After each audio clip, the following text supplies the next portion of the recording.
Hello and welcome to our preview of Crown Oaks Day here at Flemington. Steve Moran from Best Bets joins me. Steve, the celebrations are continuing long after Melbourne Cup Day. The French struck again.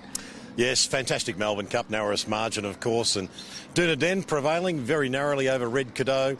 Americain was very brave, fantastic with 58. A couple of cracking runs behind horses like Fox Hunt and Unusual Suspect, who probably just gave them too great a start, but doing it again this French strike, and it was just so similar to last year, wasn't it? The French horse through the Kerguelen, wins the Geelong Cup, comes to Flemington, drops to 54.5 and 1.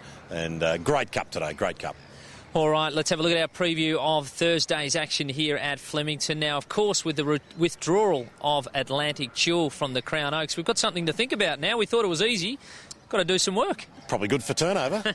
I think she might have stifled betting and limited it in the Oaks Atlantic Jewel, but I guess now we look to Dowager Queen and Rav Heel, who were nearest to her, of course, on Saturday in the Wakeful.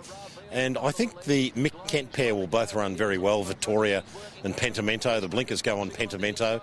I think they might be quite significant. They weren't that far behind Dowager Queen in the Ethereal, the lead-up race at Caulfield, and they both look really strong staying fillies. Now, the pace of the race is another question. Doesn't look to be much on paper. Rav Heel will go forward, probably gliding. And Machine, there's another wild card. How do we assess her coming out of the mire on what looks to be a very unorthodox preparation?